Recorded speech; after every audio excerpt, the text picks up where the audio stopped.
organismo. Va a estar formado por el encéfalo y la médula espinal. El encéfalo está protegido por los huesos del cráneo. En su interior van a estar comprendidos el cerebro, el cerebelo, el bulbo raquídeo, el tálamo, hipotálamo. La médula espinal está protegida por la columna vertebral, ¿sí? El sistema nervioso periférico, el autónomo es lo que vamos a ver en la otra clase. Permite la comunicación entre el medio externo, el interno y el sistema nervioso central. Está formado por los nervios y los ganglios nerviosos, ¿sí? Los nervios son los pares craneales, los 12 pares craneales. Y se divide a su vez en sistema nervioso somático y el autónomo. El autónomo, a su vez, está comprendido con el sistema nervioso simpático y parasimpático. Que no estoy ¿Eh? ¿Quién me habló? Sistema nervioso. Entramos. El sistema nervioso dijimos que tenía comprendido las neuronas, ¿sí? Que son células especializadas del tejido nervioso y responsables de la conducción del impulso. Nombramos recién que hay neuronas aferentes y eferentes. Las aferentes son las sensoriales. ¿Qué quiere decir? Que llevan el estímulo hacia adentro, de afuera, de lo externo, hacia el sistema nervioso, ¿sí?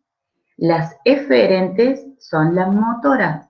Las palabras se los dice, eferente, van hacia afuera, llevan el impulso del sistema nervioso hacia el exterior, o sea, hacia el músculo, ¿sí? ¿Ven en este diagrama? Ustedes reciben un estímulo, por ejemplo, se pinchan un dedo. ¿Qué hace ese estímulo? Lleva hacia la raíz nerviosa dorsal que va hasta la médula, el sistema nervioso. ¿Sí? Va por la neurona sensorial, transmite ese impulso, esa sensación. Luego se va a transmitir esta señal dentro de la médula, en el sistema nervioso. ¿Qué hace esta sensación? Este estímulo envía otra señal. ¿Dónde envía la señal? Al músculo, a la neurona que está en el músculo, y la va a activar. ¿Para qué? Para que ustedes inmediatamente levanten la mano. Inmediatamente, cuando se están pinchando, el estímulo es alejarse de eso malo. ¿Se entiende? Sí, profe. Sí, profe. Bien. La comunicación entre neuronas. La comunicación se va a producir a través de la neurotransmisión, ¿sí? Hay una neurocomunicación entre neurona y neurona. ¿Cuáles son? Tenemos una neurona presináptica y una neurona postsináptica, ¿sí? Quiere decir que una está antes y otra después. Entre medio de estas neuronas está el espacio intersináptico, donde se produce la sinapsis, ¿sí? ¿Qué es la sinapsis? Es el potencial de acción. Entonces, viene, por ejemplo, en la neurona presináptica, vienen las vesículas con los neurotransmisores. ¿Se acuerdan cuando vimos la endocitosis y la exocitosis? Bueno, acá se liberan las vesículas con los neurotransmisores y van a ir estos neurotransmisores hacia la neurona postsináptica que tiene receptores. Acá se acuerdan de los receptores, ¿no? Entonces, cada neurotransmisor o cada molécula que va a salir de esta neurona va a ir a su receptor correspondiente, en la neurona postsináptica. Y en este espacio se produce toda la neurotransmisión, todos los impulsos, todas las acciones. ¿Se entiende? ¿Vieron que relacionamos todos los temas? Acá están los receptores también. ¿Vamos entendiendo? Sí, profe. Bien. Neurotransmisores. Es muy importante que esto lo aprendan porque en base a los neurotransmisores se va a sentar el tema del sistema nervioso central y autónomo. ¿Qué es un neurotransmisor? es un neuromediador o segundo mensajero, ¿sí? Una biomolécula que transforma y que lleva información, que transmite información de una neurona a la otra, ¿sí? Recuerdan que dijimos en la pantalla anterior que esto se transmitía a través del espacio intersináptico, ¿sí? Entre una neurona y otra.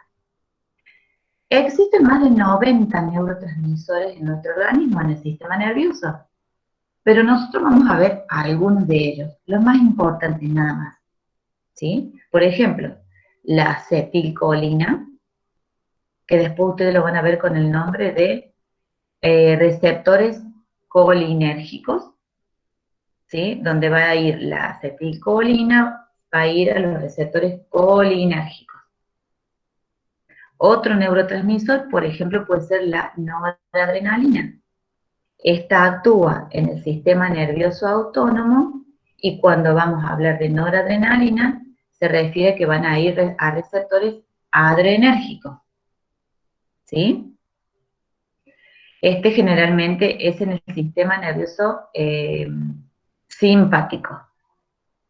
La acetilcolina va a estar en el sistema nervioso parasimpático y va a ir a receptores colinérgicos.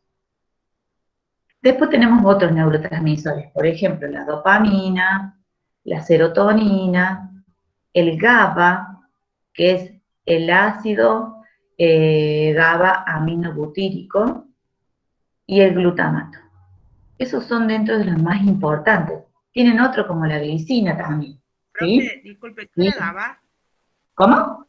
¿GABA qué era? El ácido GABA aminobutírico.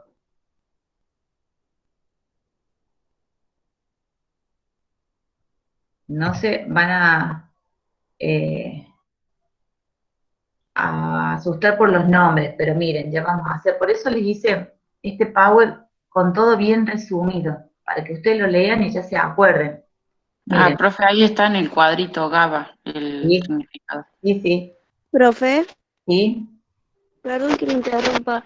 ¿Esta clase no se graba por los chicos que están en mesa? Sí, dijeron que las grabáramos, pero yo tengo en mesa solamente a Sol. Después Bueno, cualquier cosa vamos a repasar el tema con ella, cuando ella se conecte y con ustedes si no lo entienden, ¿sí? Vamos a hacer otra clase de repaso. ¿Vamos? Nos salva la vida con los cuadros. Miren, la acetilcolina, dijimos que es un neurotransmisor, ¿sí? Este va a activar las neuronas motoras, ¿sí? De los músculos esqueléticos. ¿Qué puede hacer la acetilcolina también?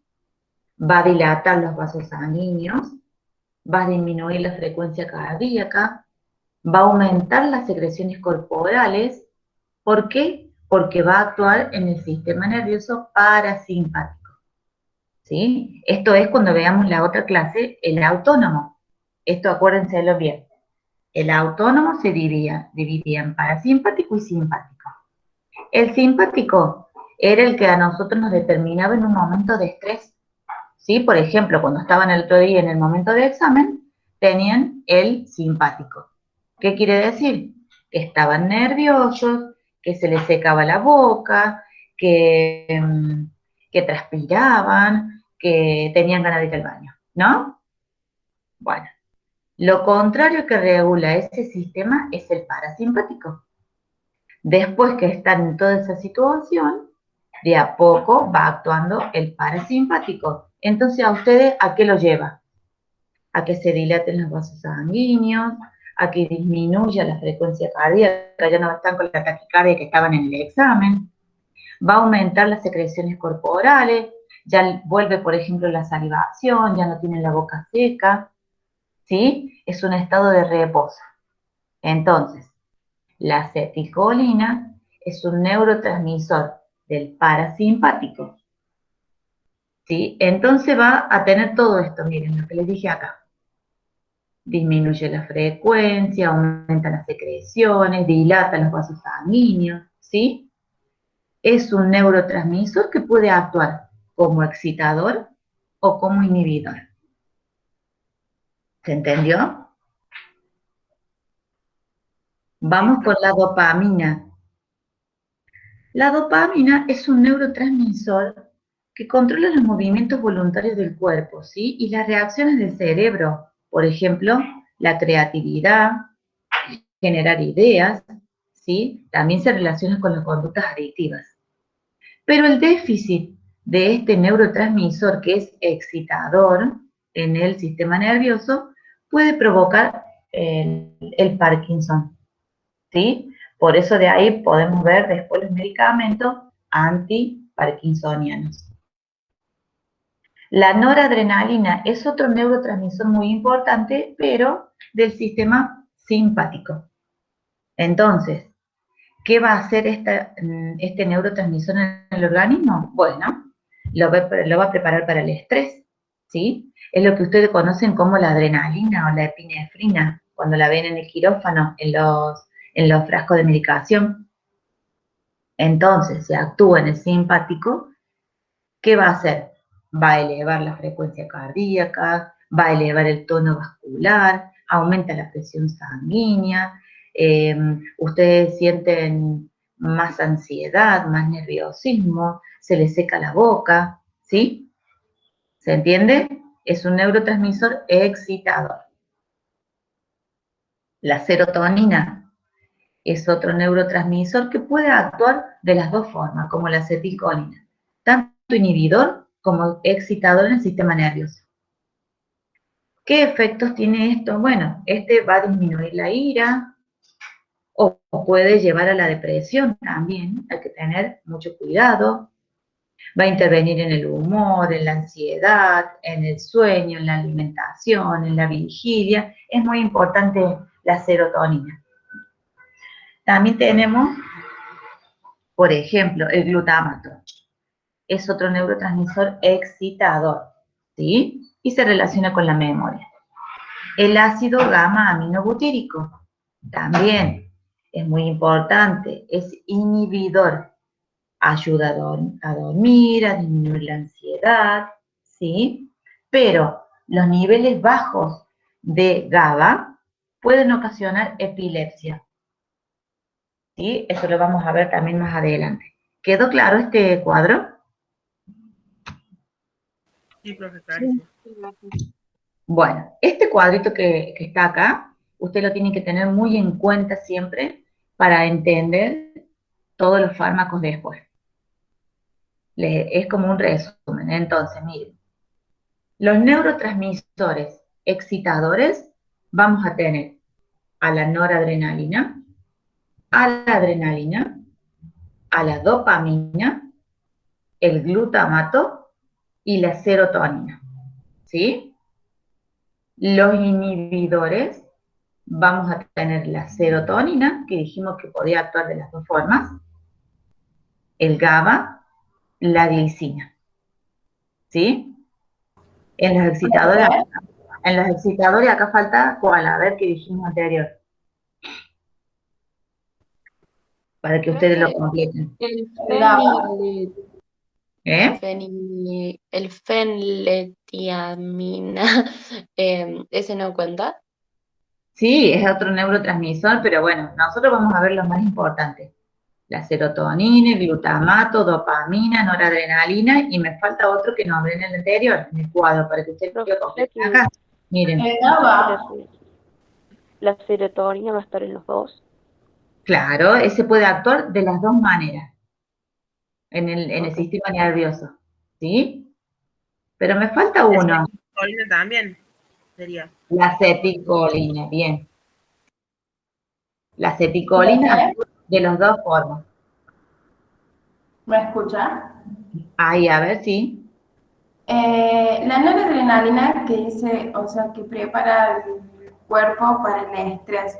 O sea, ¿en qué caso se usaría? Por ejemplo, sí sé que es cuando, o sea, se va a aplicar una descarga, pero ¿en qué otro caso podría ser? O sea, preparar al cuerpo para qué tipo de estrés, a eso me refiero. Ah, bueno, muy bien. Ustedes, por ejemplo, a los fármacos, a los neurotransmisores los van a llevar para los fármacos, ¿sí? Cómo actúan. Ahora bien, En el sistema nervioso autónomo, prepara para el estrés. El sistema nervioso prepara para el estrés, pero el fármaco, que en sí, por ejemplo, la adrenalina, es la que va a llevar lo contrario a lo que hace ese sistema. Por ejemplo, dijimos que en el sistema, cuando te prepara para el estrés, ¿qué hace? Te cierra los vasos sanguíneos, ¿o no? ¿Quién me habló? ¿Moine? Juliana. No, Juliana. Juliana. Por ejemplo, teníamos que en el autónomo, vos estás nervioso, entonces, ¿qué hace? ¿Qué hacen tus vasos? ¿Se contraen o no? Claro. Se contraen. Y entonces ahí teníamos la adrenalina, noradrenalina. Ahora vos fíjate, ¿qué hace la adrenalina cuando vos la pones con una lidocaína? Más o menos de lo que vos tengas en cuenta o de lo que hayas visto. Yo tengo una anestesia local, ¿sí? Sí. Voy a poner lidocaína para que sirva como Anestésico. el anestésico. Bueno, bien, pero a vos el cirujano te dice, dame adrenalina también para esta cirugía. Entonces le van a incorporar unas gotas de adrenalina a la lidocaína. ¿Qué va a hacer la adrenalina en el dedo, por ejemplo? Si es una cirugía menor en el dedo. Acordate que la adrenalina dijimos que era que contraía vasos en el sistema nervioso autónomo. ¿Va para la hemorragia? Contrae los vasos. Claro. Para hemorragia. Bien, bien, bien. Ahora sí. Eso es lo que yo quiero que ustedes relacionen. Si en el sistema nervioso autónomo a mí me dice que yo voy a tener que se me cierran los bronquios, que se me cierran los vasos sanguíneos, que se me seca la boca, que tengo salivación, ¿sí? Entonces ahí influye la adrenalina, que es el neurotransmisor. ¿Qué va a ser llevado esto en un medicamento? ¿Me va a ocasionar lo mismo? ¿Se entiende? No se entiende. Sí, bueno, ahora sí. Genial. Gracias. Por ejemplo, si yo les digo, vamos a ver la atropina, ¿sí? La atropina actúa en el sistema nervioso. Vamos a empezar ya con el tema, si no se les hace difícil también. La atropina es un anticolinérgico. Dijimos que, vamos a la anterior, la acetilcolina también se llama colinérgica, dijimos recién, ¿no? A ver si relacionan. Todo lo que se va con acetilcolina va a ser llamado colinérgico. Entonces, bien, yo les digo, la atropina es un anticolinérgico. La acetilcolina actúa en el parasimpático. ¿El parasimpático qué hace en el organismo? ¿Qué hace el parasimpático en el organismo? ¿Para qué lo...? Disminuye la frecuencia cardíaca. No, acuérdense, el simpático te prepara para el estrés. El parasimpático te tranquiliza. ¿Sí? Por eso, disminuye la frecuencia cardíaca aumentando las secreciones corporales. Listo. Ese es el parasimpático. La acetilcolina, colinérgico, actúa en el parasimpático. Entonces yo le digo, la atropina es un anticolinérgico. Si es anti, acuérdense que es antagonista. O sea, si la acetilcolina me va a bajar la frecuencia cardíaca, las secreciones, me va a aumentar las secreciones para que yo tenga salivación, porque ya se me pasó el momento del estrés, entonces aumenta mi salivación en la boca. Si es un antagonista, ¿qué va a hacer? con esta salivación? ¿La relaja o no? O sea, hace que no se genere. ¿Cómo? Hace que no se genere. Claro, hace que no se genere porque es antagonista. Entonces, la atropina, que es antagonista colinérgico, lo vamos a aplicar en la inducción anestésica y en la recuperación, en la reversión. ¿Por qué? Porque yo quiero que el paciente no tenga salivación, no tenga secreciones en las vías aéreas superiores y entonces no se va a broncoaspirar. ¿Se entendió? Por ejemplo, profe, que ahí hemos puesto que el colinérgico dijimos que es anti, o sea, ya está, ya entendí. ¿Cómo? Claro, anti es que no, no, era una burrada, nada más. No, A no quiere decir que sea anti ni nada, ¿no? No, pero como dice anticolinérgico es que no. Ah, sí, usted es Una burrada nada más. antagonista o antagonista. Antagonista colinérgico. Así ustedes ya lo relacionan con los agonistas y antagonistas. Es antagonista colinérgico. ¿Qué quiere decir? Que va a ser lo contrario a lo que ya estaba la acetilcolina en el parasimpático. Tiene que hacer lo contrario. La acetilcolina es agonista, la atropina es antagonista. ¿Sí? Yo quiero que vayan relacionando así, chicos, porque si no, se les va a hacer muy difícil estos dos sistemas. ¿Sí? Entonces, vamos de nuevo con esto. Estos neurotransmisores ahora lo estamos viendo en el sistema nervioso. ¿Cómo actúan en el sistema nervioso? ¿Sí? La noradrenalina que recién me preguntaban es excitador. Entonces, ese neurotransmisor en el sistema nervioso va a actuar como, como que excita el sistema nervioso, no lo inhibe, como por ejemplo el GABA. ¿Sí? Entonces hacen un juego de neurotransmisores. Uno inhibe, otro excita al sistema nervioso y el conjunto de estos neurotransmisores con la sinapsis que hacen todo es el que mantiene el equilibrio en el sistema nervioso. ¿Sí? ¿Vamos bien o más o menos? Yo tengo una duda, profe. Sí. Dijo que la acetilcolina era agonista y la otra que era antagonista, ¿cómo era? ¿La dopamina o la dopamina? La atropina, antagonista. Atropina. Bien. Ese era como un ejemplo para cuando ya veamos el sistema nervioso autónomo. ¿Sí? Bien. ¿Quedó claro hasta acá el tema? Profe, Sí. ¿en qué caso, en qué cirugías podemos utilizar los inhibidores y los excitadores? ¿Los neurotransmisores? El cuadrito que puso anteriormente usted. ¿Ese? ¿En qué caso nosotros podemos utilizar los excitadores y los inhibidores? ¿En qué cirugía? Mira, Sofía, esto es la fisiología del sistema nervioso. ¿Sí? Es la fisiología.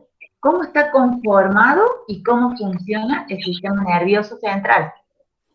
El sistema nervioso está conformado por múltiples neurotransmisores. Llevan toda la información en el sistema nervioso. Pueden actuar de distintas formas. Unos excitan, otros inhiben. El conjunto de estos forman todo el sistema nervioso central. Es la fisiología. Nosotros lo que vamos a ver después son todos los fármacos que van a actuar en el organismo teniendo en cuenta estos neurotransmisores. ¿Sí? Pero esta es la fisiología en sí, que ustedes la tienen que entender para después comprender cómo actúa cada fármaco. Ok. Listo. Sí, porque me había confundido ahí. Como estábamos hablando de excitadores e inhibidores, pensé también que estábamos hablando de medicamentos en alguna cirugía. No. Esto es fisiología, todo fisiología del sistema nervioso. ¿Sí? Pero yo quiero que esto les quede a usted. ¿Alguien tiene el micrófono prendido y se Yo quiero que a usted le quede completo y entendido este tema, porque Ok. si no, después no van a entender cómo funcionan los medicamentos. Muy bien. Gracias, profe. No, de nada, Sofía. Miren, ustedes también van a escuchar la palabra catecolaminas, ¿sí? ¿A qué se le llaman? Las catecolaminas se le llaman a las aminas. Esa también es otra palabra que lo van a escuchar. Son llamadas aminohormonas, ¿sí? Pero estas hormonas, estas catecolaminas pueden actuar como hormonas o como neurotransmisores, ¿sí? Actúan como neurotransmisores los que vimos recién, la adrenalina, la noradrenalina y la dopamina. ¿Cuándo actúan como neurotransmisores? Bien, cuando se vierten en una hendidura sináptica, ¿sí? A través de las neuronas. Ahora bien, si las glándulas suprarrenales forman las catecolaminas y ahí son vertidas en el torrente sanguíneo, entonces la adrenalina, la noradrenalina y la dopamina van a actuar como hormonas en el organismo. ¿Bien? Entonces pueden ¿Qué actuar. hacen? Profe, ¿van a actuar como qué?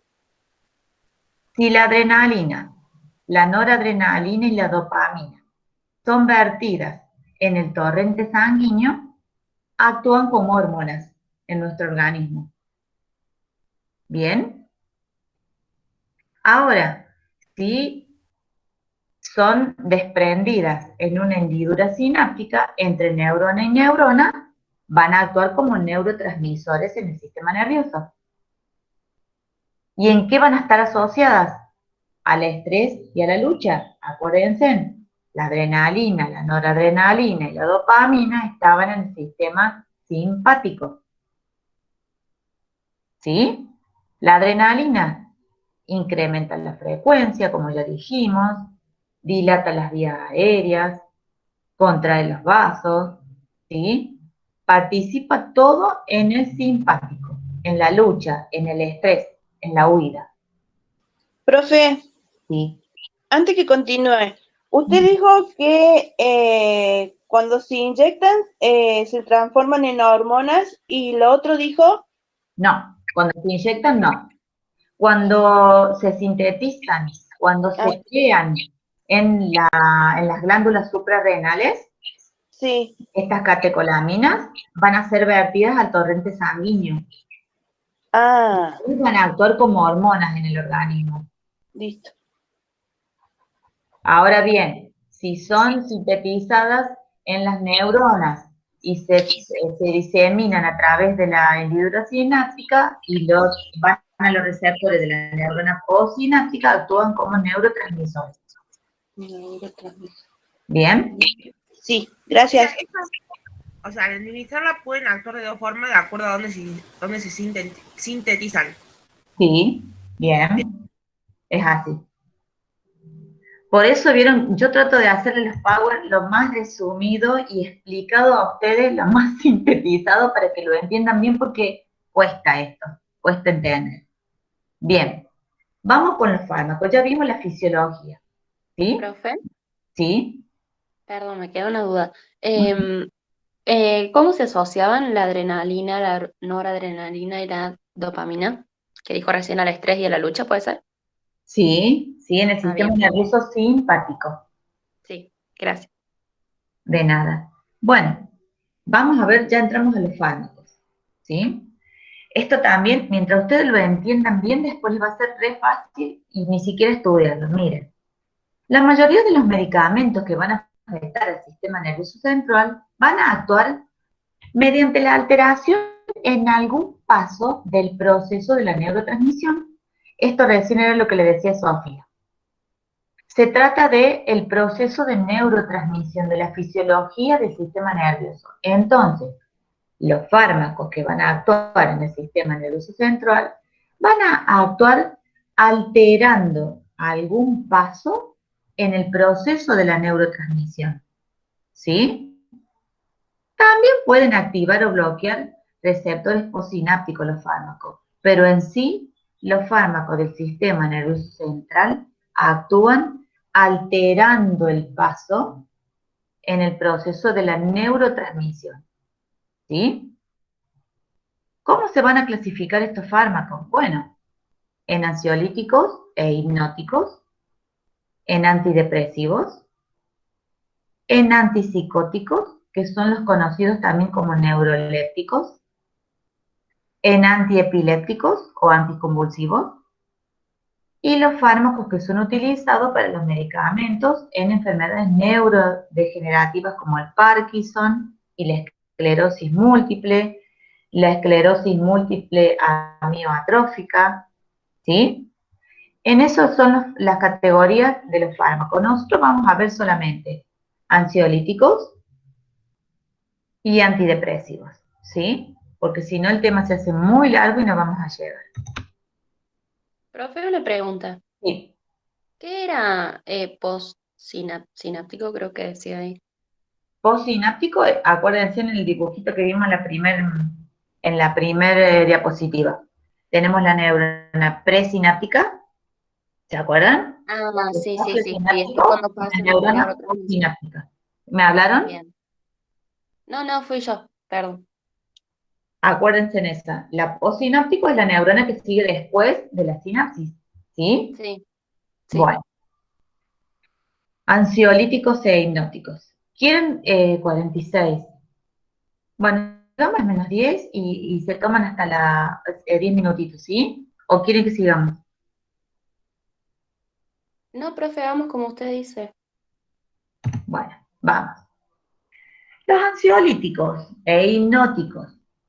Primero, para ver de qué se tratan los ansiolíticos, tenemos que ver trastornos de ansiedad, ¿sí? ¿Qué es una ansiedad? Es un estado normal de miedo, de tensión, de incomodidad. Es una respuesta que da el organismo, ¿sí? La ansiedad en sí es normal.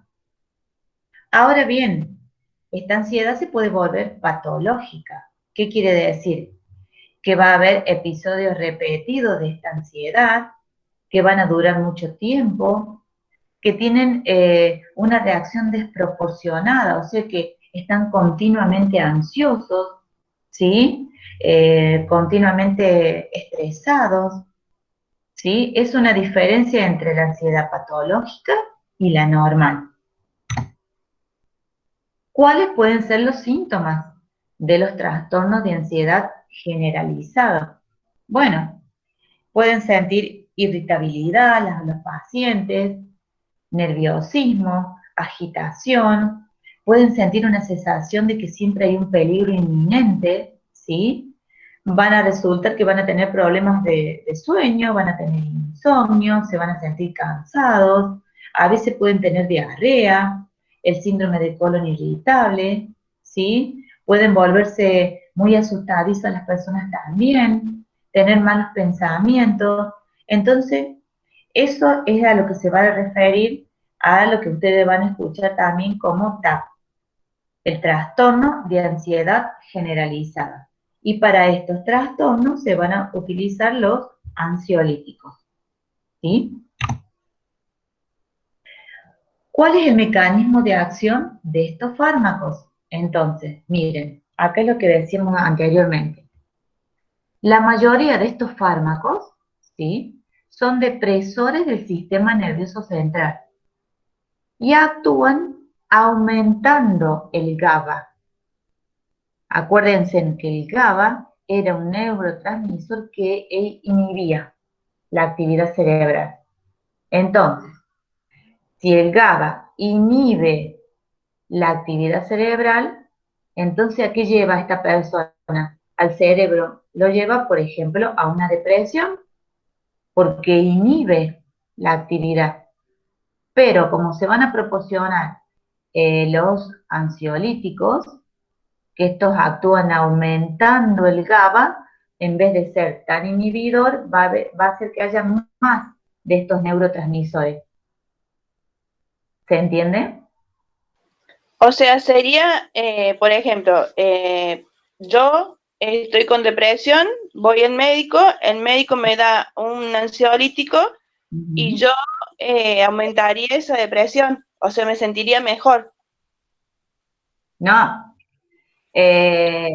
Por ejemplo, no, porque si vos aumentas la depresión no te vas a sentir mejor. Al No, contrario, o sea, con el antibiótico yo Disminuye, ¿no es? disminuye la depresión y yo me sentiría mejor. o sea, aumenta las GABA, que hace que disminuya la depresión, así sería, ¿no? Claro, aumenta el GABA. Aumenta. No se te escucha muy bajito. A ver. Creo que es a mí. Cande, Sí. para Cande. A ver, Candela. Se te escucha ¿A muy mí? bajito. No, eso había dicho que aumenta el GABA para disminuir lo que es la depresión. Claro, Pero claro. en este caso, profe, ¿no estaríamos hablando de ansiedad?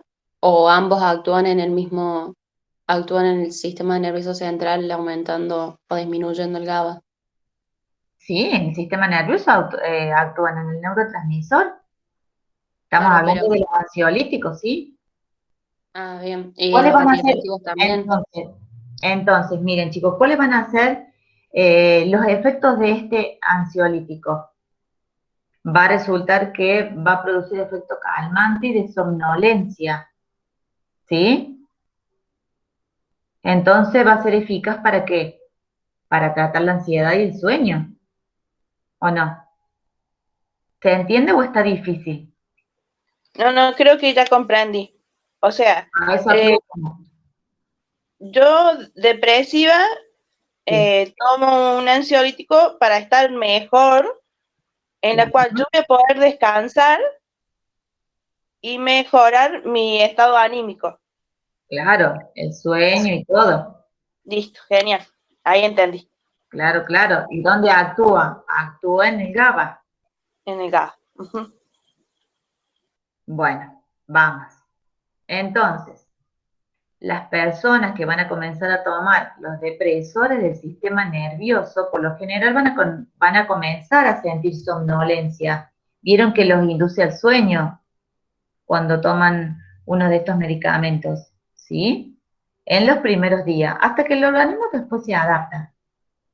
Vieron que ustedes toman algún ansiolítico y inmediatamente los induce al sueño, les da un poquito de somnolencia. Pero después cuando el organismo se adapta, ya no pasa más esto, ¿sí? Pero sí puede tener efectos adversos. Puede haber confusión, mareos, dolor de cabeza, sequedad de boca, ¿sí? Habla distorsionada porque ustedes están como somnolientos. Entonces el habla va a estar distorsionada, van a tener poca concentración, ¿sí? Hay que tener cuidado con los efectos adversos que puedan tener estos ansiolíticos. Ahora bien, miren, un ansiolítico, o también llamado tranquilizante menor, es un fármaco psicotrópico, esa palabra lo van a escuchar de ahora en más, ¿sí? Que va a deprimir al sistema nervioso central, ¿sí? Y va a estar destinado a disminuir o a eliminar los síntomas de la ansiedad, pero un ansiolítico no puede producir sueño ni sedación. ¿Por qué? Porque los hipnóticos son los que producen sueños o sedación. ¿Sí?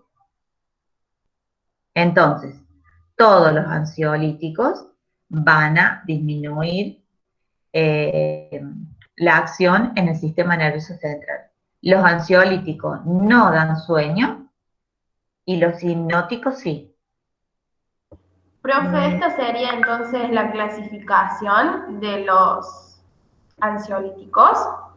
No, clasificación no. Yo quiero que a ustedes les quede claro que el hipnótico produce un sueño o una sedación, mientras que el ansiolítico no. ¿Sí? O sea, profe, de cada uno de esos usted quiere que nosotros sepamos eso. Claro, la diferencia que hay entre La uno y diferencia, eso, entre los dos, que no uno es lo produce mismo. sueños y el otro no. Claro, no es lo mismo un hipnótico que un ansiolítico, ¿sí? O que un barbitúrico. Los barbitúricos van a ejercer un efecto ansiolítico y de sedación, ¿sí? Van a disminuir la actividad cerebral. Pero el Profe, riesgo sí. O sea que el ansiolítico, nosotros nos estabilizamos, ¿sí? no nos produce sueño, y los hipnóticos sí nos producen sueño, y vendría a ser como un tipo de sedación. Claro, porque Ah, ok. la palabra te lo dice, Sofía. Hipnótico. Te hipnotiza, llévalo por ese lado de las palabras, así les resulta más fácil. Entonces te da, Sí, eso sí, estaba asociando y sacando conclusiones. te da sueño, te seda, ¿sí? Ok, Lo gracias. contrario a los ansiolíticos, profe, sería. Claro. Profe, El- ¿puedo volver a la filmina anterior? Que quiero ver sí. algo. Voy al anterior, pero espérenme que termino acá. Los barbitúricos. Los barbitúricos son los que se utilizan, por ejemplo, en la anestesia. ¿Qué barbitúrico tenemos conocido? El pentotal. ¿Sí? Estos barbitúricos ejercen también un efecto ansiolítico. También se les puede usar para los pacientes y los seda. ¿Sí? Pero acuérdense en que va a disminuir la actividad cerebral. En una ansiedad, los barbitúricos generalmente ya en la actualidad no se dan más. ¿Por qué? Porque fueron reemplazados por las benzodiazepinas. ¿Sí? Ese es el tema que nos interesa a nosotros, que ya se los voy a hablar. A ver. ¿La benzo no es barbitúrico o sí? ¿Cómo? ¿La benzodiazepina es barbitúrico o no? Las benzodiazepinas no son barbitúricas. No. ¿Por qué? Porque tienen menos efectos adversos que los barbitúricos. ¿Quién me pidió lo anterior? No, profe, era porque estaba confundida con los ansiolíticos, pero acá ya me di cuenta, ya entendí. Quería sacarme la duda porque si no, no voy a entender. No, es genial, gracias. Bueno, acuérdense que yo esto se los paso después. Bueno, miren. Las benzodiazepinas.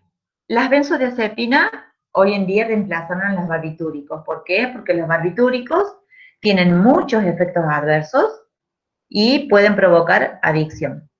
¿Sí? Los barbitúricos que se conocen es el pentotal, el fenobarbital, y el más importante, lo que nosotros tenemos que ver es el pentotal, que se puede usar en la inducción anestésica.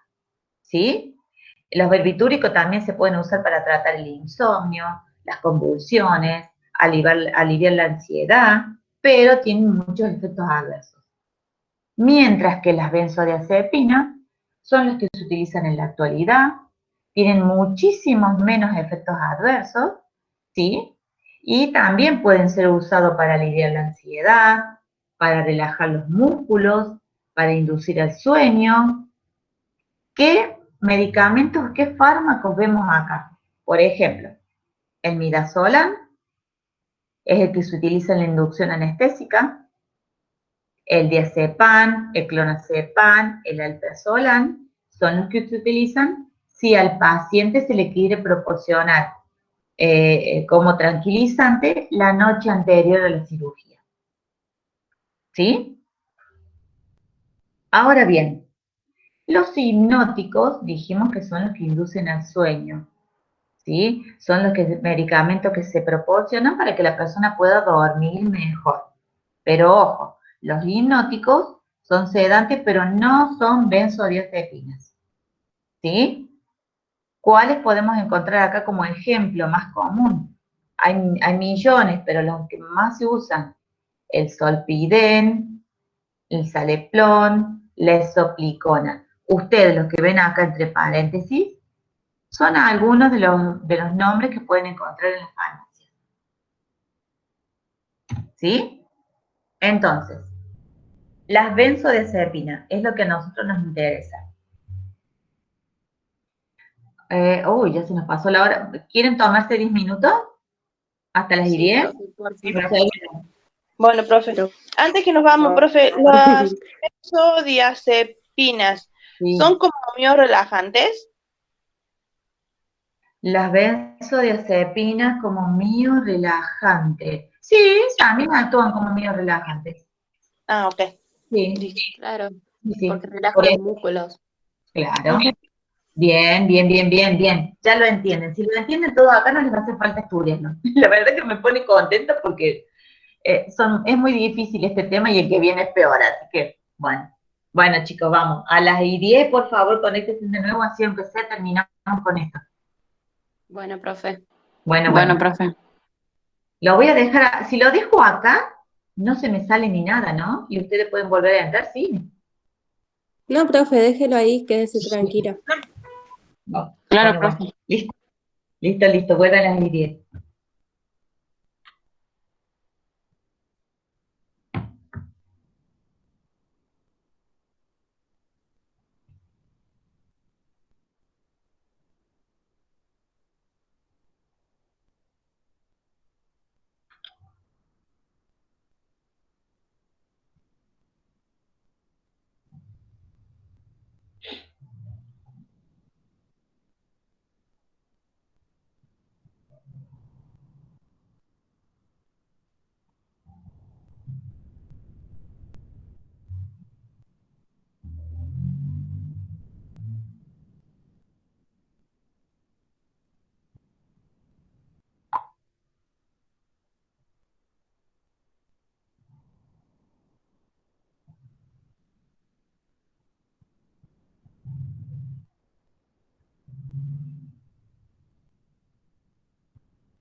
Bueno, vamos chicos, y ahora me voy acá. ¿Estamos? Sí, profe, acá estamos. Sí, profe. Bueno, Sí, ahora profe. porque pude apagar el micrófono, ya me tuve que conectar de nuevo. Bueno, vamos viendo. A ver, chicos, las benzodiazepinas. Eso es todo para el examen porque esto va en anestesia. ¿Qué son las benzodiazepinas? Son medicamentos psicotrópicos, es decir, que actúan en el sistema nervioso, tienen efectos sedantes, ansiolíticos, hipnóticos, amnésicos, miorelajantes, entre otros, ¿sí? Los que más usamos o los que más se usan son muy seguros, ¿sí? Eficaces. Por ejemplo, tenemos el midazolam, el diazepam, lorazepam, clonazepam, alprazolam. Estos los han sentido nombrar ustedes. ¿Cuál es el mecanismo de acción de las benzodiazepinas? Eso es pregunta, todo de examen. Estas van a actuar aumentando la acción del GABA. A ver, acuérdense, el GABA era un neurotransmisor inhibidor. Entonces, si nosotros colocamos un ansiolítico, ¿sí? El GABA inhibía. El ansiolítico va a aumentar la actividad del GABA. Si la persona está con una ansiedad, aumenta en el GABA, que es inhibidor, entonces va a bajar esa frecuencia de ansiedad. ¿Se entiende? Sí. Sí, profe. Bueno, Sí, profe. entonces, ahí está. Si ustedes, por eso les digo, ustedes vean siempre el cuadrito, cómo actúa el neurotransmisor, si es inhibidor o excitador, y de ahí van a ver cómo es el mecanismo de acción del fármaco, ¿sí?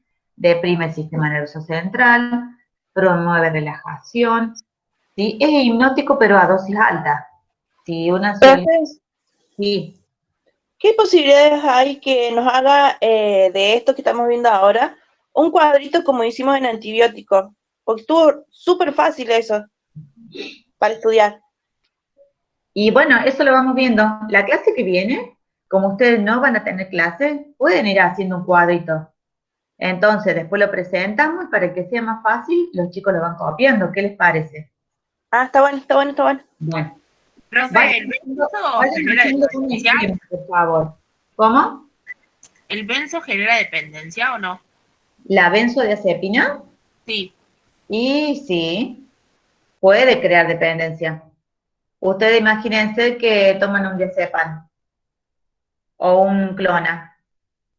Si lo toman y el día de mañana no lo pueden dejar de tomar, crear una dependencia. Por eso Igual esos que el Xanax, profe. medicamentos se venden bajo receta porque muchas Claro, personas lo usan para otro uso con que otro no fin. debería. Claro, y se da con doble receta siempre.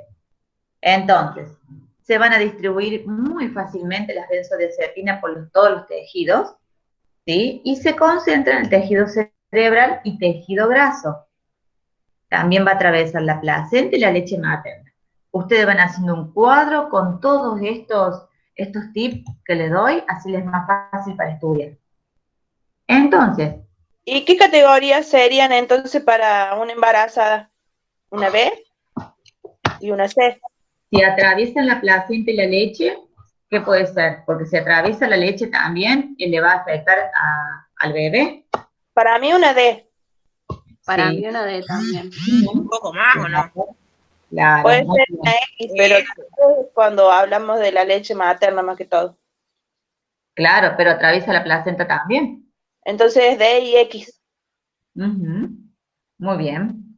¿Vieron que relacionando todo ya no se hace difícil la materia? No, profe, pero hay que entrar. Una vez que entramos va, pero hay que entrar. Acá tienen un cuadrito también para que les resulte fácil. Miren, la acción. Entonces, dijimos que, por ejemplo, un ansiolítico, ¿para qué sirve? Para aliviar la ansiedad. ¿En qué se puede usar? En trastorno de pánico, de ansiedad, de fobias. Un hipnótico facilita el sueño. ¿En qué lo pueden usar? En insomnio. Un miorelajante para relajar el músculo. ¿En qué se puede usar? En trastornos espásticos, en espasmos musculares, vieron que a veces les duele la espalda, la cervical, entonces todo se da un miorelajante. Para el dolor de dientes también puede servir. ¿Para qué? El dolor de los dientes. O sea, cuando te duele la boca, por ejemplo. Un miorelajante, relaja músculo, ¿sí? Ujú. Como un miorelajante. Ok. Bien, un anticonvulsivo. La acción que tiene es contra ataques de pánico, ¿sí? ¿Y en qué uso puede ser? Pueden ser para tratamientos agudos de crisis de pánico, en crisis de epilepsia, ¿sí? Y también la acción de las benzodiazepinas, como dijimos, tenía una acción anestésica. Esto va a ser como un inductor anestésico. Por ejemplo, el midazolam se usa en la sedación cuando ustedes inducen al paciente, ¿sí? Y si no, también se pueden usar otras, como el diazepam, el cloda, el clona, el lora, en la premedicación antes de la cirugía, ¿sí? O también como una sedación en cirugías menores, cuando el paciente va, por ejemplo, al odontólogo también, les puede el odontólogo recetar un poquito de diazepam antes de ir al consultorio, cuando se van a hacer, por ejemplo, también fibros colonos, ¿sí? Siempre se prescribe una benzodiazepina. Profe, está buenísimo el cuadrito ese, se reentiende. Bueno, me alegro. Entonces, ustedes acuérdense que cuando les dicen, bueno, vamos a recetar una benzodiazepina, ustedes ya saben lo que van a hacer. ¿Qué va a hacer? Puede ser un MIDA, un clona, un diace, ¿sí? Un lorazepam. Todos son ansiolíticos. ¿Qué efectos adversos tienen estos? Pueden producir una depresión respiratoria, hay que tener mucho cuidado, una relajación de músculo, el músculo queda flácido, puede ocasionar sedación, somnolencia, depresión, tiene efectos teratógenos, ¿sí? Que tienen como un efecto resaca por la somnolencia que les da, entonces tienen que tener mucho cuidado con las benzodiazepinas. A ver, dijimos, atraviesan la placenta, los órganos del feto, tienen efectos teratógenos en el primer trimestre del embarazo, por ejemplo, puede ocasionar hendidura palatina, labio leporino, alteraciones cardíacas, ¿sí? Estenosis pilóricas, llantos del bebé excesivo, también efectos sobre el desarrollo del feto, malformaciones, abortos espontáneos, ¿sí? Entonces tienen que tener mucho cuidado y está catalogada, como ustedes dijeron, en la D y en la X. La vía de administración, bueno, las benzodiazepinas pueden ser por vía oral, endovenosa, intramuscular, y su eliminación va a ser renal y por leche materna. ¿Vamos bien hasta ahí? Sí. Bueno, miren, la duración de la acción. Esto es lo importante que ustedes tengan en cuenta para la hora de la que estudiemos anestesia. La semivida de la benzodiazepina tiene mucha importancia. ¿Por qué? Miren, el midazolam tiene una vida ultra corta, ¿sí? Dura más o menos 6 horas la acción, pero el inicio es rápido. El midazolam generalmente cuando lo colocan en la inducción anestésica, comienza a actuar más o menos a los entre 2 y 10 minutos. Ustedes ya van a ver que a los entre 2 y 10 minutos, el paciente ya se durmió. ¿Sí? Profe, Sí. estos anestésicos son por vía... Sofía, no son anestésicos, son benzodiazepinas. Ah, ok. Son ansiolíticos. Listo. No, que No me confundí con una palabra que dijo, por eso. Se usan en la anestesia, en la inducción. Eso también, ténganlo en claro. No son anestésicos, son ansiolíticos. ¿Y estos se suministran por vía Creo que en la otra aérea? diapositiva decía vía oral, intramuscular y endovenosa. Sí. Ahora, cuando el midazolam se da en anestesia, es todo endovenoso. ¿Sí? Porque por el perfus, donde ustedes ya hicieron la vía. Listo, listo. Gracias. Ahora bien, si ustedes tienen que dar un diazepam, un clona, un lora o un alprazolam, que se lo dan al paciente la noche anterior en la sala, ese sí va a ser vía oral. ¿Sí? Entonces, el midazolam tiene una acción, un inicio de acción rápida. Mientras que el diazepam también. Pero el alprazolam y el lorazepam intermedia. ¿Sí? Este cuadrito también les va a resultar fácil. Bueno, estos son fármacos que ustedes ya es como Profe. ejemplo, ustedes ya lo han visto, sí. En el cuadrito anterior marca ahí uso clínico, el fluorocepam sería el Reynol. Claro. Roinol sería El Roinol. Roinol, ¿sí? Bien. Bien, Como bien, para bien. que ustedes lo tengan de ejemplo. Sí, sí, sí. El uso clínico, por ejemplo, el diazepam, dijimos un ansiolítico, pero también puede ser usado como un anticonvulsivo, según las dosis, ¿sí? Bien. Estos son ejemplos que ustedes, esto lo han visto por vía oral. Y este es otro cuadrito para que ustedes hagan resumen y tengan en cuenta. Entonces, las benzodiazepinas van a atravesar la barrera hematoencefálica, se acumulan mucho en el tejido graso, se distribuyen con facilidad en todos los tejidos, a altas concentraciones va a estar en el tejido cerebral, por eso hacen una disminución del sistema nervioso, y van a atravesar la placenta y la leche materna. ¿Vamos bien? Sí, profe, vamos de 10. El uso de las benzodiazepinas, como les dije recién, puede ser usado, por ejemplo, en cuidados intensivos, en las terapias, ¿sí? Cuando el paciente tiene una ventilación mecánica, tiene un respirador o tiene dolores intensos, entonces el paciente se le coloca midazolam, ¿sí? Por ejemplo, cuando van al dentista, también les puede decir el dentista, bueno, tómense un diazepam, les va a dar una dosis pequeña, ¿para qué? Para que ustedes vayan tranquilos y que no se duerman. También puede tener usos no terapéuticos, ¿sí? Por ejemplo, cuando se crea dependencia.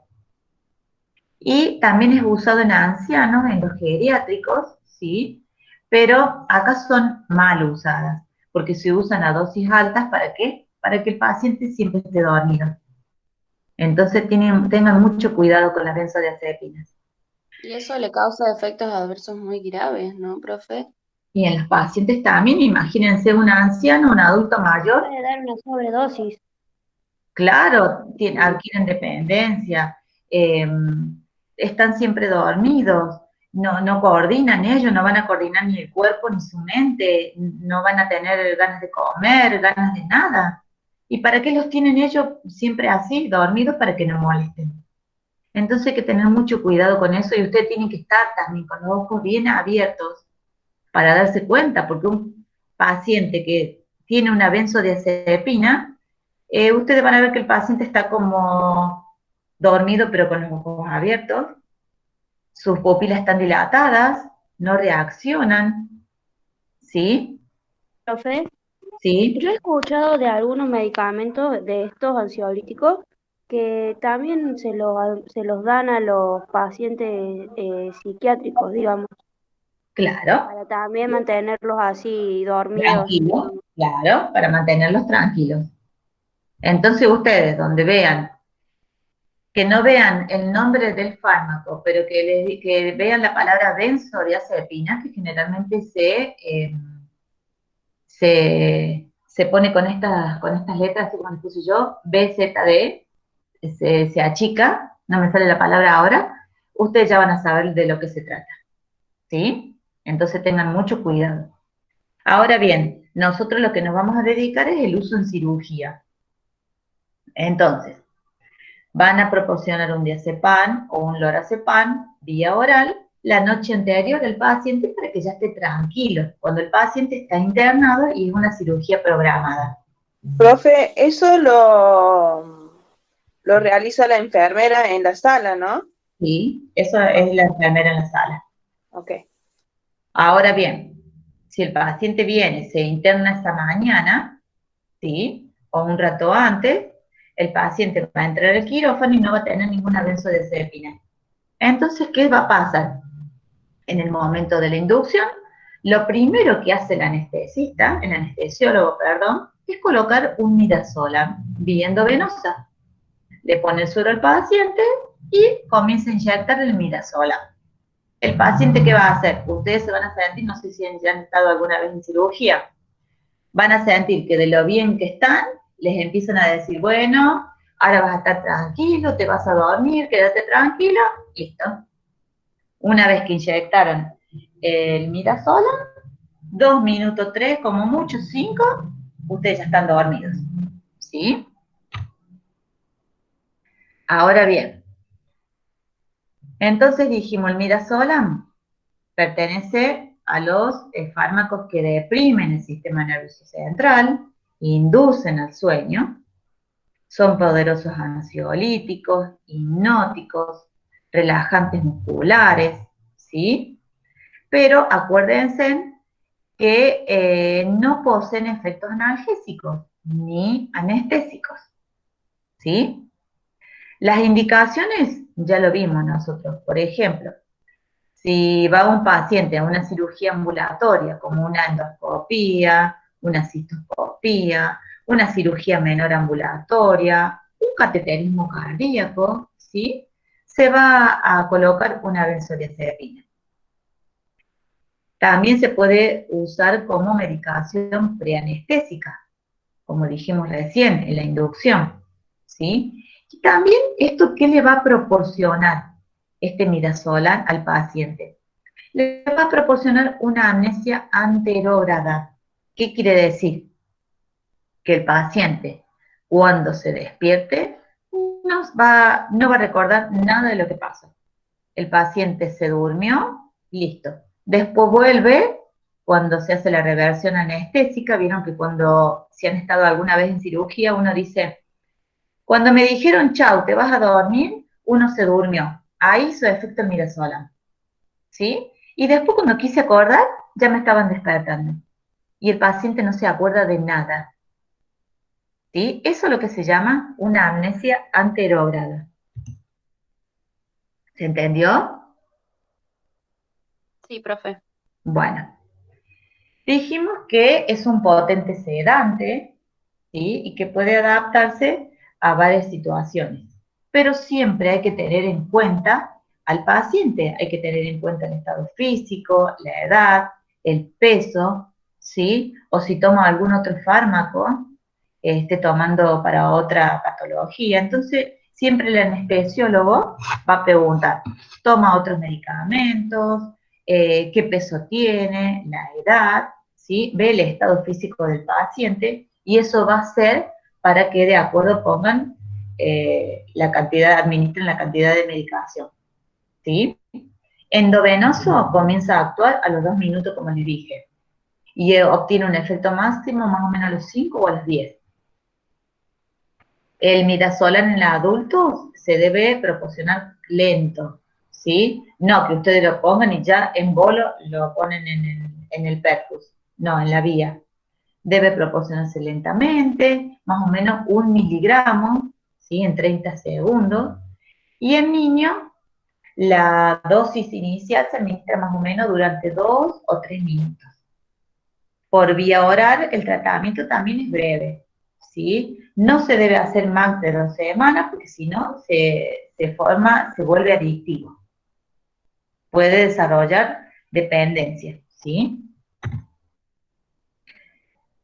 Las contraindicaciones del midazolam, bueno, pueden tener alergia al midazolam, las contraindicaciones para el paciente que tiene un glaucoma, está contraindicado.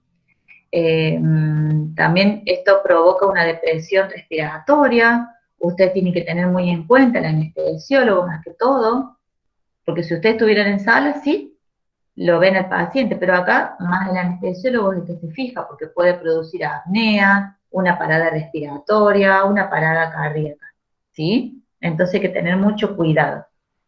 Ahora bien, al momento de despertar al paciente en la reversión anestésica, si el paciente sigue muy dormido porque la vida media del midazolam siguió, y cuesta mucho despertar al paciente, van a poner un antagonista de este midazolam. El antagonista que revierte su acción, ¿cuál es? El flumazenil. ¿Sí? Vamos con embarazo y lactancia. Esto ya lo vimos.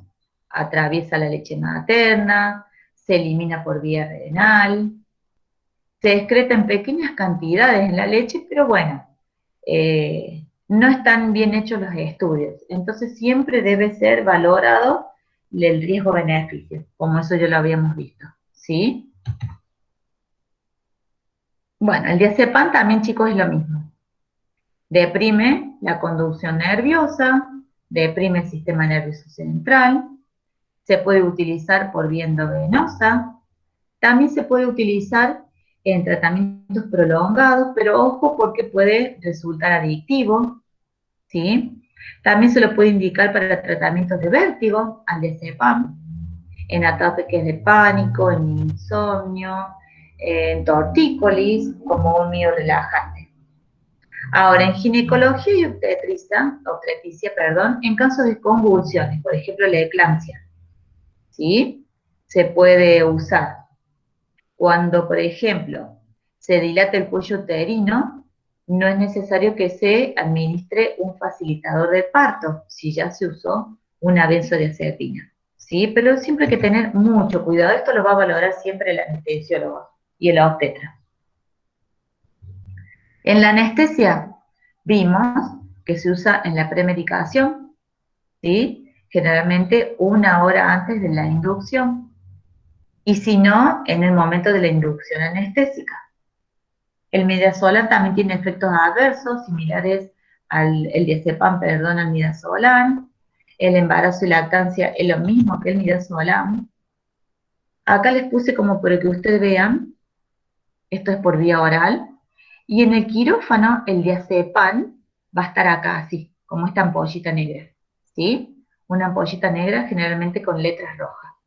Es como lo van a encontrar en la mesa de anestesia. Bueno, hablamos también del flumazenil recién, que es el antagonista de la benzodiazepina.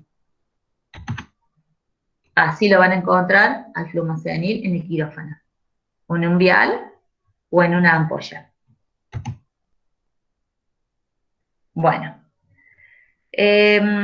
acá les puse como un ejemplo para que ustedes lo sepan, pero generalmente no se usa en quirófano. Por ejemplo, tenemos un ansiolítico que no es benzodiazepina, que es la buspirona, ¿sí? Esto ténganlo en cuenta. Es un ansiolítico, pero no es una benzodiazepina. Después tenemos los hipnóticos, que no son benzodiazepina, que estos fármacos inducen al sueño, ¿sí? Y el mecanismo de... ¿Sí? ¿Me hablaron? La buspirona no es una benzodiazepina, ¿pero qué es? Un ansiolítico. Ah, bien. Para tratar el TAC, ¿se acuerdan? Trastorno de ansiedad generalizada. Bueno, dijimos que los hipnóticos no eran benzodiazepinas tampoco, ¿sí? Teníamos de ejemplo el solpidem, la soplicona, ¿sí? Y son antagonistas de los receptores benzodiazepínicos. Ejercen una acción también más compleja en el GABA. Pero hay que tener mucho cuidado porque pueden estar asociados con la apnea, ¿sí? O como por ejemplo la sedación del día siguiente, ustedes lo toman y el día siguiente también van a estar somnolientos. ¿Por qué? Porque inducen al sueño. A ver, bueno, uso y efecto de estos fármacos. Quiero terminar para que les quede, espérenme a ver. Así ya terminamos con esto y yo les paso el PowerPoint. Los barbitúricos, ¿qué dijimos de los barbitúricos? Son fármacos que fueron usados por muy largo tiempo, pero tenían muchos efectos adversos, ¿sí? Pero el barbitúrico sí es un analgésico débil y se usa, por ejemplo, en la inducción anestésica. ¿Cuál tenemos de ejemplo? El tiopental, ¿sí? El tiopental sódico. Hay que tener cuidado en embarazadas y lactancia, ¿sí? Porque hay evidencia de efecto teratógeno.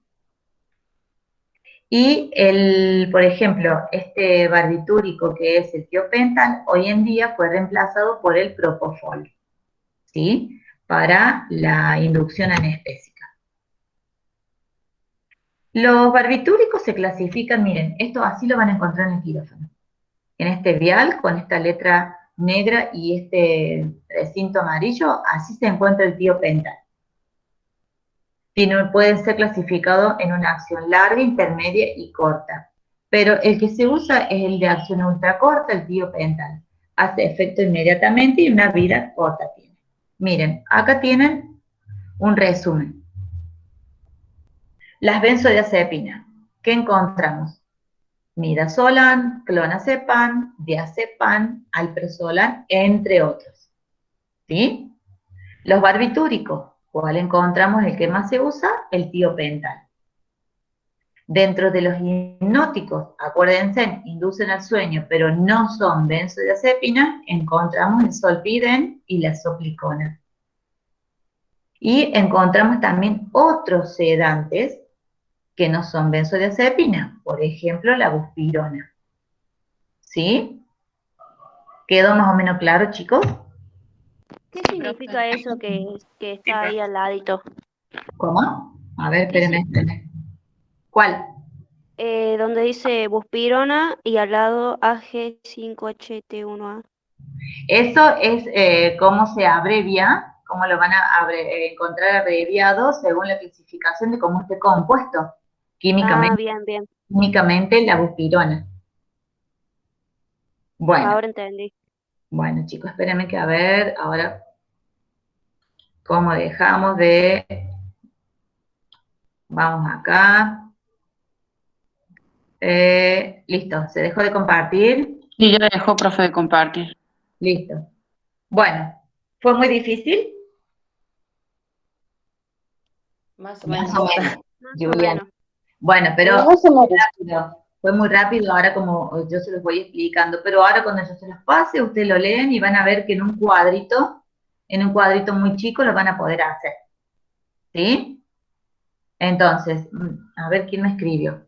Para la clase que viene, chicos, van a poner la asistencia y vayan haciendo un cuadro o un esquema y vayan sacándose las dudas. La próxima clase que nos conectemos, sacamos las dudas de este tema. ¿Sí? Bueno, Y empezamos con otro. Vamos a empezar con antidepresivos. Bueno, ¿Vas a tomar asistencia ahora de vuelta? Ahora de vuelta no, pero yo les voy a decir a quién tengo ausente. Tengo a Vaca, Aguirre, Ali, Baltasar, Carrizo, Claros, Ferreira, Buriño, Meléndez, Morales, Gómez, Miers Ignacio, Talleres, Paolini, Pedraza, Horta, Silva y Vélez, y Zurita. Ellos están ausentes. Profe, soy Ferreira. Ferreira. Carrizo, profe, también. Yo me conecté 10 minutitos más tarde. Profe, soy Ignacia. Espérenme. Hay problemas con la compu. Ferreira Rocío. ¿Está Ferreira? Sí, profe, Rocío. Bueno, ¿tenés ausente el primer módulo? El primero sí. Bueno. Después, Claros no está. ¿Quién más me dijo? Miers. Sí, profe. Ignacio, ¿tuviste ausente el primer módulo? Sí. Bueno. ¿Quién más me dijo, chicos? Carrizo, María Belén. Profe, yo también ahí reviviría. Carrizo Belén. Sí, Primero y segundo módulo, chicos. yo estuve en el primero, pero me conecté un poquito más tarde. ¿Quién? Carrizo, Belén. Estuviste en el primero, pero te conectaste más tarde. O sea, 10, 15 minutitos más tarde. La clase empezó a las 9. ¿Sí? Sí, entonces sí, entré y cuarto y 20. Profe, yo Meléndez. Meléndez. Profe, ¿nos podemos ir desconectando? Sí, Me chicos, conecté en el pueden ir primer a tomar módulo. otra clase. Chao, profe. Chao, chicos. Chao, Gracias. profe, No se gracias. olvide seguir el Power, profe. Profe. Experiencia, Chao, profe. tengo que poner. Chao, chicos. Nos vemos. Meléndez. Ausente el primero, Carol. No, me conecté igual que Carris, entré como unos 10 minutos después y ya estaba explicando. Bueno, ¿quién más, chicos? Yo, Aguirre Gaviria, el Aguirre. primer ausente. Bueno. Bueno, Victoria, ¿listo? ¿Quién más? Profe Flores, le había mandado un mensaje por el grupo. Sí, ya está. Ya está, Bueno, Flores. chao, hasta luego. Bueno, chao, Chao, chicos. profe. Nos vemos. Esta semana no, la otra. La otra. Vayan haciendo el resumen, por favor. Bueno, apruebe todos Chao, esos profe. chicos. Mazo. Se han conectado a la tutoría, pero ¿Tuvieron tutoría? A mí no me dieron tutoría de salud pública. sí, hubo tutoría de todos.